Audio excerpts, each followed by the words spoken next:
So Vijayamma గారి పాత్ర గురించి చెప్పండి, ఈ యాత్ర 1లో యాత్ర 2లో. యాత్ర 1లో మమ్మూటి సార్తో చేయడం అనేది that itself was a huge high. ఇప్పుడు working experience was with Jiiva. What a wonderful soul అండి. He played the role of YS Jagan ఇందులో. యాత్ర 2 యాత్ర 1 కన్నా కొంచెం పొడవైన జర్నీ అండ్ చాలా ఫుల్ఫిల్లింగ్గా ఉందండి ఇప్పుడు ఆలోచిస్తే. అప్పుడు మమ్ముటి సార్తో ఎలా ఉండింది ఇంటరాక్షన్? మొదట్లో ఏమైపోతుందంటేనండి, ఇందాక అనుకున్నట్టు ఆ భయంలోనే ఉండిపోతాం ఏమనుకుంటారా అని. But eventually when we started talking and sir open up అయిన తర్వాత ఆయన అందరినీ కంఫర్టబుల్ చేస్తారు. It is his persona. Yeah, చాలా నేర్చుకుంటామండి. Very poised, graceful, professional. ఎందుకంటే ఐ రిమెంబర్ ఒక సీన్, ప్రమాణ స్వీకారం సీన్ అనుకుంటా, షూట్ చేసాము. కొంచెం సెమీ అవుట్డోర్ సీక్వెన్స్ అది అయిపోయిన తర్వాత ప్యాకప్ అప్పుడు చెప్తున్నారు ఎవరో, ఆయనకు అప్పటికే హై ఫీవర్, ఆయన వెంటనే ఫ్లైట్ ఎక్కి వెళ్ళిపోతున్నారని. అంతవరకు బయటపడలేదు ఆయన, మార్నింగ్ నుంచి అలాగే వర్క్ చేస్తున్నారు. So that to me was a huge live example. ఇద్దరు కాంబినేషన్ సీన్స్ ఉంటాయి కదా అందులో చాలా. మీకు ఫస్ట్లో లిమిటెడ్ేనండి, అంటే I did about 4 to 5 scenes with sir. I'm trying to recall, చాలా రోజులు నేను చూసి అందుకని. ఇప్పుడు సెకండ్లో సుహాసిని గారితో కూడా it was a good working experience. సెకండ్లో ఉందండి. ఎలా ఇంట్రొడ్యూస్ అవుతారు అక్కడ? అంటే వెళ్ళి హలో అండి నేను ఆశ్రిత, ఆర్ లేకపోతే సెకండ్లోనా? అంటే ఈవెన్ అది మనం రిలీజ్ అయ్యాక నేను చెప్పొచ్చండి. లేదు వాళ్ళతో ఆర్టిస్ట్లతో. సారీ సుహాసిని గారితో it was during part 1 Swapna గారు. నేనైతే అంటే మనం ఐ థింక్ చాలాసార్లు ఏమైపోతుంది అంటే we know so we have seen them so much and we have heard so much about them. కొంచెం మనం వాళ్ళని చూసిన వెంటనే ఆరాలోనే ఉంటాం కాసేపు. You just want to watch them. అవును. తర్వాత ఒక్కసారి అయిపోయిన తర్వాత then you go and you approach and you start talking. So ఆరా కొంచెం నేను స్టార్ స్ట్రక్ అయ్యాను నేను. Struck I think. సో అయితే ఆఫ్టర్ దట్ ఇప్పుడు యాత్ర 2లో ఎక్కువ సీన్స్, బికాజ్ మీ పాత్ర బాగా పెరుగుంటుంది. సో ఎలా అనిపించింది ఆ వేషం? డిడ్ యూ అబ్జర్వ్ విజయమ్మ గారు మామూలుగా మీరు? In what ever limited time and frame that I had, I observed అండి, చూశాను. కొంచెం ఆన్లైన్ వీడియోస్ చూశాను. Like everybody else, even my access was only so much. చూశాను. మహి గారు ఎలా మిమ్మల్ని అప్రోచ్ అయ్యారు ఫస్ట్ టైం? వేణు గారు కాల్ చేశారండి వెన్ దే వర్ డూయింగ్ యాత్ర 1 అండ్ దే సెడ్ ఇలా ఫేస్ మ్యాచ్ అవుతుందని మేము అనుకుంటున్నాము, ఒక్కసారి వచ్చి టెస్ట్ లుక్ ఇస్తారా అని. So I remember going to 70mm office. Now it's a different production అండి. అప్పుడు వాళ్ళు ప్రొడ్యూస్ చేశారు. అండ్ లుక్ అవుతున్నప్పుడు అప్పుడు ఇంకా ఒక్కసారి వాళ్ళు ఫోటోషూట్ చేయగానే టక్కని ఫోటో చూశాక I remember the look on everybody's face. అబ్బా మ్యాచ్ అయింది ఫేస్ మొత్తానికి అని. దట్ వే ఇప్పుడు యాత్ర 2లో కూడానండి, so when you're doing a biopic, live క్యారెక్టర్స్ని కదా మనం ఎమ్యులేట్ చేయాలి. They did a great job of finding. ఇప్పుడు కేతకి నారాయణని ఈ మధ్య రిలీజ్ చేశారు. She's playing the role of Bharathi గారు. అసలు అన్బిలీవబుల్ మ్యాచ్. నేను ఫస్ట్ టైం చూసి అదే, తర్వాత we became good friends. Camaraderie వచ్చేస్తుంది కదా between co stars, and even Jeeva also he stole all our hearts and he did a great job. So ఇది చాలా, I think this is big one for you, big milestone. Definitely. Baahubali, Dear Comrade, Animal లో చిన్న పాత్ర అయినా కూడా it became the biggest Indian film ever అండి. మీకు అలాంటివి రాలేదా? పాలసీ మ్యాటర్స్ మీద ఎవరు మహిళా సంఘాలు వాళ్ళు అడగలేదా? లేదండి, నా వరకు అయితే రాలేదు. Did you find it misogynistic, the whole film? అంటే మీరు ఇండస్ట్రీలో ఉండి you cannot comment honestly, I can understand. It's a very delicate place to be. కానీ అంటే బికాస్ చాలా మంది అది మిసాజినిస్టిక్గా ఉంది, ఎంత పురుషాధిక్యం కనిపిస్తోంది, అసలు అహంకారం ఏంటి, భార్యను అలా ఇచ్చేయడం అంటే. కొంతమంది స్త్రీలు, మహిళలు వచ్చి అసలు అనిమల్స్ కూడా మరి it's biggest hit. I know. Even I was trying to understand this gap అండి. Where is the gap? ఈ లింక్ ఏంటి? బికాస్ మీరు అన్నట్టు it's doing exceedingly well at the box office, కాకపోతే క్రిటికలీ దాన్ని చాలా పెద్ద హిట్, మామూలు హిట్ కాదు. సో ఇది I try to understand the gap అండి, ఎక్కడ ఎవరేమంటున్నారని విన్నాను. నేను దగ్గరగా కూడా చాలామంది ఒపీనియన్స్ చెప్తుంటే I really put my thought to it.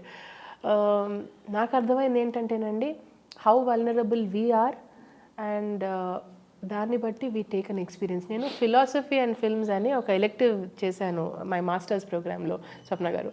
I remember our professor used to say, the film begins in your head when you step out of the theatre. చూస్తున్నంతసేపు కాదు, మీరు ఎప్పుడైతే ఈ క్షణం అయితే బయటికి వెళ్తారో మీ మైండ్లో ఏదైతే ఉంటుందో that is where the film begins. అంటే మన లోపల ఉన్నది అక్కడ కనిపిస్తుంది మనకి.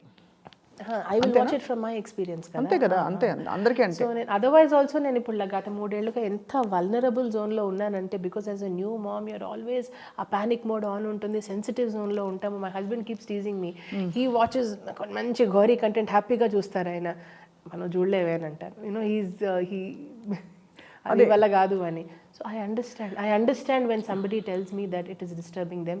I can empathize. I also understand when somebody comes and tells me what a masterpiece, technically అసలు is a creative genius, అది కూడా నేను అర్థం చేసుకోగలను. Because as an actor I understand the pain behind 24 crafts and what it takes to మన alter ego అన్ని you know to overcome that, and కథార్సిస్ ఏంటి అసలు, వాట్ ఇట్ డస్, ఆ రసానుభూతి యాజ్ అన్ ఆర్టిస్ట్. సో ఈ కొంచెం ఈ డీపర్ మీనింగ్లో నేను అందులోకి వెళ్ళాను కాబట్టి ఠక్కని జడ్జ్మెంట్ ఇవ్వడానికి ఉండదండి ఏ విషయం మీద కూడా.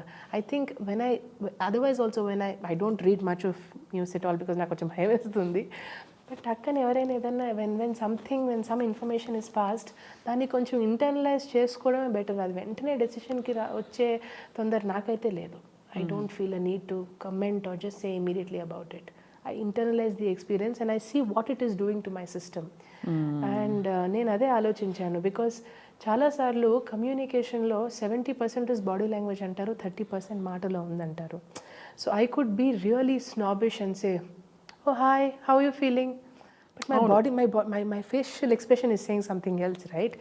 And somebody could just come and make you feel nice and అంతా ఓకేనా అన్నా కూడా చాలు, వాళ్ళ కళ్ళలో ఆ కంపాషన్ కనిపిస్తుంది. So that way from what I have observed on the set, నేనున్న ఆ లిమిటెడ్ టైంలో Sandeep sir came across as a very thoughtful person who made his actors comfortable. చాలా ప్రాక్టికల్ అనిపించారు. At the same time he was keeping ఏమంటారు ఆ క్రియేటివిటీని, at the same time థాట్ఫుల్నెస్ని balance చేసుకున్నారు చక్కగా. అంతవరకు మాత్రం నేను మాట్లాడగలను, because that is my personal experience. మీరు చాలా అద్భుతమైన పాయింట్ చెప్పారు ఆశ్రిత. ఏంటంటే దట్ మన ఎక్స్పీరియన్స్ని బట్టి మనం ఏదైనా చూస్తాం. అంటే ఇది అబ్సల్యూట్లీ రైట్ అని చెప్పలేము, ఇలాగా అబ్సల్యూట్లీ రాంగ్ అని చెప్పలేము. వాళ్ళు వల్నరబుల్గా ఉంటే me personally I'm not a fan of violence. But నేను మూవీ చూసి నేను could I watch the movie completely and appreciate the effort behind it. Yeah, you are also part of the project, it's natural కదా obviously. But చాలా very eloquently put. అంటే మీరు కత్తి విరక్కుండా, అదే అంటారు చూడండి, కర్ర విరక్కుండా పాము చావకుండా, basically you could actually explain why ఇంత కాన్ఫ్లిక్ట్ ఉంది ఈ విషయంలో అని చెప్పి. సో మీ డాన్స్ జర్నీ, మీరు భరతనాట్యం నేర్పిస్తారు, రాజేశ్వరి సాయినాథ్ గారి దగ్గర నేర్చుకుంటున్నారు, కలైమామణి. అవునండి, రాజేశ్వరి అక్క దగ్గర ఆల్మోస్ట్ 10 years. ఆవిడతో ఏంటంటే initially first 10 years I was under Guru Priya Karthikeyan గారు, మన యాక్టర్ సాయి కుమార్ గారు వాళ్ళ సిస్టర్ అండి. సో మా initial foundation was with Priya aunty. Priya aunty Chennai వెళ్ళిపోవడం జరిగింది, అప్పుడు నేను 8th classలో ఉన్నాను. Then I shifted to Rajeshwari అక్క. స్మితా మాధవ్ గారని స్మితా అక్క కింద కూడా డైరెక్ట్ ట్రైనింగ్లో ఉన్నాను. Those 5 to 10 years very formative అండి. ఎందుకంటే అక్క ఇప్పటికీ కూడా పొద్దున్న 4 లేచి, ఆవిడ she such a pious lady, so hard working. Even at this age, she practices at least 3 to 4 hours a day, I think. Avuna? I'm sure she does, because performance istunaru. Her daughter Vaishnavi is also an excellent performer. So వాళ్ళనంత దగ్గరగా చూసి, అంటే the making behind a performing artist అనేది నేను 10 years కొంచెం దగ్గరగా చూశానండి. ఎంత కష్టపడతారు వాళ్ళతో షోస్కి ట్రావెల్ చేసి, ఎన్ని నేర్చుకొని, ఐ థింక్ అవన్నీ కూడా ఎక్స్పీరియన్సెస్ హెల్ప్ అయ్యాయండి నాకు మూవీ ఇండస్ట్రీలో. Today working with different teams, ఎటువంటి లిమిటేషన్స్ లేకుండా ఇలాగే చేస్తాను, ఇందులోనే చేస్తానని కాకుండా నవ్ ఐమ్ ఓపెన్ టు. కానీ ఒకటైతే ఉందండి సినిమా ఇండస్ట్రీలో, అంటే ఇప్పుడు పాజిటివా నెగిటివా, తల్లియా సిస్టరా ఇంకోట, ఏవి ట్యాగ్స్ లేకుండా ఇప్పటి వరకు తప్పించుకుంటూ వచ్చాను. ఐ రియలీ హోప్ టు కొంచెం డిఫరెంట్ పాత్రను అనుకుంటున్నాను. ఎందుకంటే ఒక్కసారి ఆ ముద్ర పడిపోయిందంటే చాలా కష్టం అండి. వదిన క్యారెక్టర్ ఇవిడే, మదర్ క్యారెక్టర్ ఇవిడే, అలా కొంచెం నాకు వీలైనంత వరకు నేను ఫిక్స్. అలా నాకు వచ్చే క్యారెక్టర్స్ అని కొంచెం జిల్లా కలెక్టరు ఏదో, లేకపోతే ఇంకెవరో ఈ ఆఫీసరు, అవే వస్తాయి మళ్ళీ. అవే వస్తాయి. అంటే ఒక ప్రొఫెషనల్ ఫ్రంట్లో ఉండే క్యారెక్టర్సే usually I been offered. I don't like acting much. అవునా? Why not? ఎందుకో నేను ఎప్పుడు రిలీజ్ చేయలేదు ఆ environment. It's too slow for me, the whole environment. there's a అంటే lot of ఒక waiting. చాలా వెయిటింగ్ ఉంటుంది. షో ఒక షాట్ అయ్యాక వెళ్ళి కూర్చో అంటారు. మీకు అప్పుడు అంత కూర్చుని నేను ఇంటెలెక్చువల్ స్టిమ్యులేషన్ ఉండదు. అమ్మో అసలు ఉండదు. మనం ఏదో సమాజానికి మంచి చేస్తున్న ఫీలింగ్ అసలు రాదు. అంటే not that I have any judgments, but it's my personal drive అనమాట. ఏదో ఒకటి. అండ్ ఆ వెయిటింగ్ మెయిన్లీ యాక్చువల్లీ ఇవన్నీ కూడా కాదండి, ఆ వెయిటింగ్ టైం నేను భరించలేను. చాలా ఉంటుంది. అందుకే మన నావిగేషన్ ఏమన్నా పెట్టుకోవాలి మనం సెట్లో వాళ్ళు అవన్నీ చేస్తున్నప్పుడు బుక్ తెచ్చుకోవడమో చేయటమో, అలాగే you have to have something of your own. So అది but anyway but it's wonderful to see how you blended everything. ఇప్పుడు డాన్స్ మీరు ఏ వయసులో మొదలుపెట్టారు ఆశ్రిత? నాకు గుర్తున్నంత వరకు అమ్మ 5 yearsకి తీసుకెళ్ళినట్టున్నారు, బట్ 6 వరకు వెయిట్ చేయమన్నారు. కూచిపూడి కూడా నేర్చుకున్నారు మీరు? కూచిపూడి కూడా తర్వాత నేర్చుకున్నాను. మాస్టర్స్ లెవెల్లో కూచిపూడి ఆర్ట్ అకాడమీ చెన్నైకే వెళ్ళి నేర్చుకున్నాను నేను. మీరు వెంపటి గారి చిన్న సత్యం గారి ఫ్యామిలీకి చాలా అవునండి, వాళ్ళ ఫ్యామిలీ మెంబర్స్ అందరితో కొంచెం అదృష్టం కలిసి వచ్చి I been close to them.